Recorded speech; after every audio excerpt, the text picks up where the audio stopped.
A 15-year-old Justin Bieber, a cage with a white bird, and a spiritual ritual in Central Park involving smoke and silence. None of this made it into 50 Cent's Diddy doc. Today, we're exposing the 25 most jaw-dropping minutes Netflix left on the cutting room floor. Deleted scenes, buried stories, and disturbing truths too risky to air. If Netflix dropped a part 2 of 50's doc with every missing scene, what story would you demand be included first? Drop your pick in the comments below.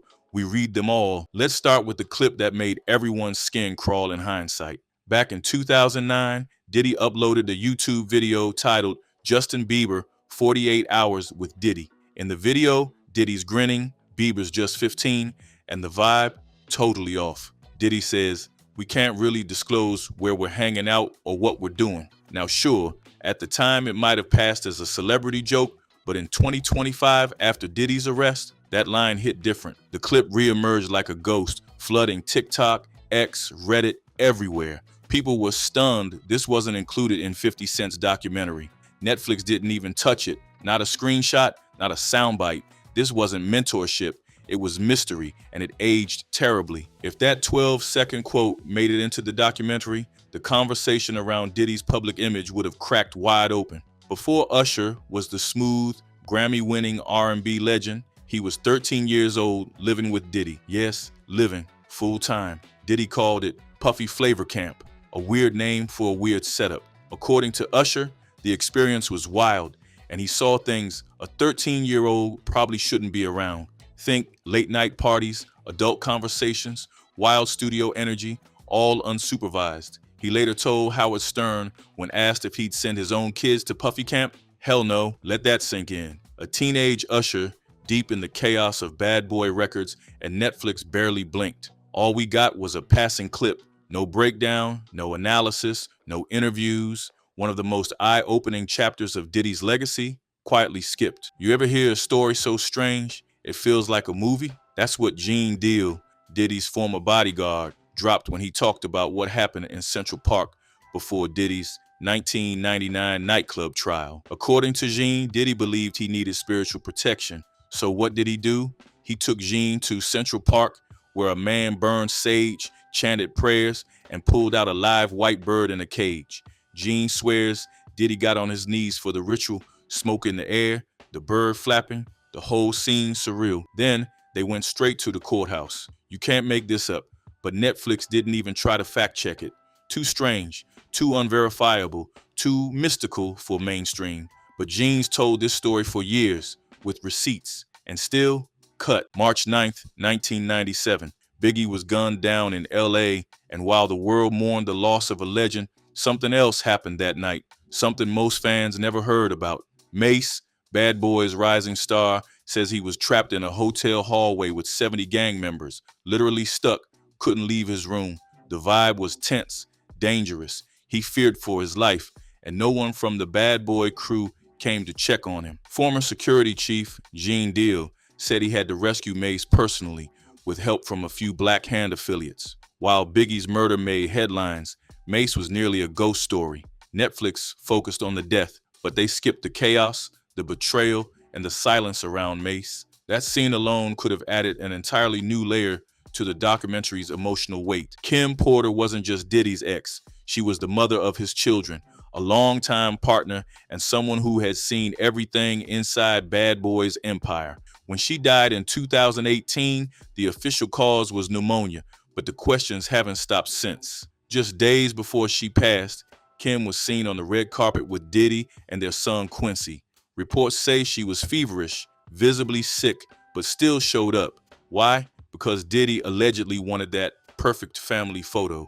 She smiled for cameras and died 3 days later. What haunts people most, she'd been planning a tell-all book, a book about motherhood, fame, and allegedly the truth about Diddy. Netflix didn't show a single frame of her. Now here's a name Netflix should have mentioned, Shakir Stewart, a top music executive and for a time rumored to be dating Kim Porter during one of her breakups with Diddy. But things took a dark turn. In 2008, Stewart was found dead from an apparently unaliving himself. Official reports said it was mental health struggles. But online, whispers pointed elsewhere. Rumors flew that Diddy didn't take the relationship well, and the tension between them was real. No evidence, just speculation, but enough to raise eyebrows for years. Netflix didn't mention Stewart at all, not in connection to Kim, not even once. One name that kept popping up after Diddy's arrest, Usher, not because he was involved, but because he suddenly vanished online.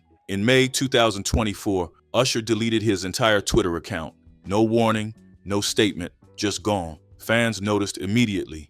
Was he distancing himself, anticipating fallout, trying to protect his brand? When a legend ghosts the internet, it's not random, it's calculated. Usher had been mentored by Diddy since he was 13. Their history ran deep, yet Netflix made zero mention of his disappearance or what it might have meant behind the scenes. November 2018, Netflix was celebrating the premiere of the holiday calendar starring Quincy Brown, Kim Porter's son. She showed up feverish, clearly unwell, but dressed up for photos alongside Diddy, Quincy, and their daughters. This was just 3 days before her sudden passing away. Friends later said she didn't want to go but felt pressured to be there for Diddy, for the optics, for the happy family image. The photos from that night are haunting now. You can see the discomfort in her eyes. Netflix had that footage. They chose not to show it. That red carpet may have been her final public moment, and it didn't make the cut. If you know anything about Diddy's history,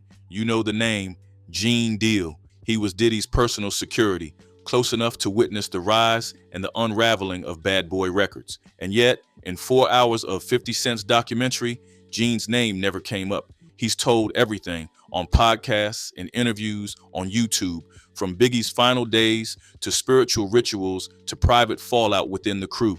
His stories are raw, detailed, and backed by timeline receipts. So why was he completely erased? Simple. His truth was too dangerous, too real, too unfiltered for a mainstream platform like Netflix. Back to Gene Deal's most bizarre memory, the white bird. During that Central Park ritual, Gene says Diddy's spiritual advisor brought out a caged white bird, waved smoke around him, then released it into the sky. The meaning? Symbolic protection before Diddy's trial. But some viewers saw something else, a carefully staged moment meant to craft mystique, control narrative, and sway energy in his favor. You decide, spiritual safeguard or psychological manipulation. The visual would have been documentary gold, but Netflix wouldn't touch it. No footage, no quote, no speculation. It was too strange to explain and too risky to unpack.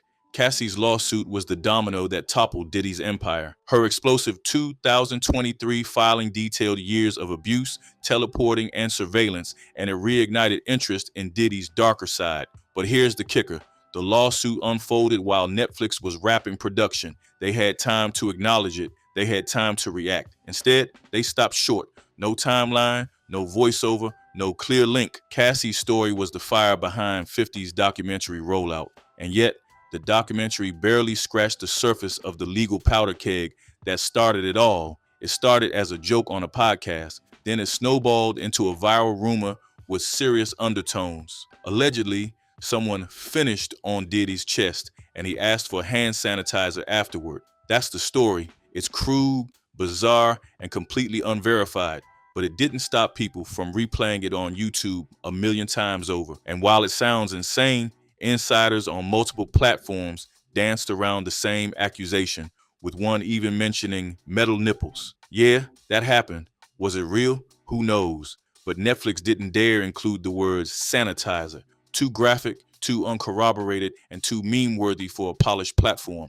But the internet? Oh, it ran with it. Here's the twist. 50 Cent himself admitted the Netflix version was not the full truth. In interviews and cryptic posts, he hinted there was more footage, scenes that legal wouldn't clear, stories that Netflix refused to approve. Allegedly, they were blocked by blurred contracts, industry favors, and potential lawsuits. Some walls, 50 said, are too high to jump. He never named names, but his tone made one thing clear. The real documentary is still sitting in vaults. And if those 25 minutes ever leak, it would break the internet all over again. You want the uncut version of Diddy's story? Don't go to Netflix. Go to YouTube. Everything Netflix left out. Gene Deal's Central Park ritual, Mase's Hotel Terror, Kim Porter's final days. It's all been told already on channels like Vlad TV, James English, Hip Hop Uncensored, and dozens more. Millions of views, Raw interviews, no corporate filter, no brand liability.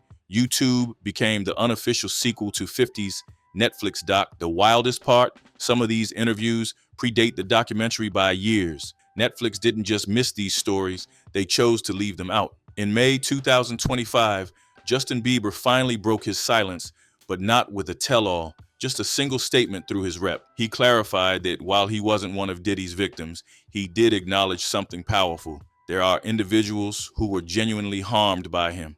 That line hit hard, not because of what it said, but because of what it confirmed. Bieber didn't name names, but he drew a line. That quiet admission shifted the energy online. Suddenly, people started rewatching that 2009 48 Hours with Diddy video very differently. You've got Gene Deal's stories, Kim Porter's final days, Mace's near abandonment, Usher's deleted history, Justin's cryptic statement, and lawsuits still unfolding as we speak. This isn't just one missing scene, it's a 25-minute chunk of real history that 50 Cent captured and Netflix said no to. The real story of Diddy's empire isn't what Netflix showed, it's what they skipped. And the fact that every single one of these scenes exists somewhere out there, that should scare them more than any lawsuit. So now you know, from Bieber's bizarre 48 hours, to Kim Porter's last red carpet, to Usher's deleted account, to a spiritual ritual in Central Park with a live white bird,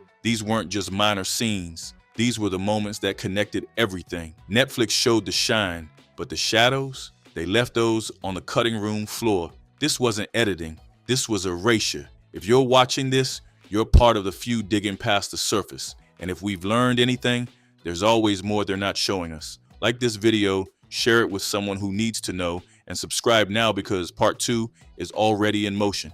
And trust, what we're uncovering next is even worse.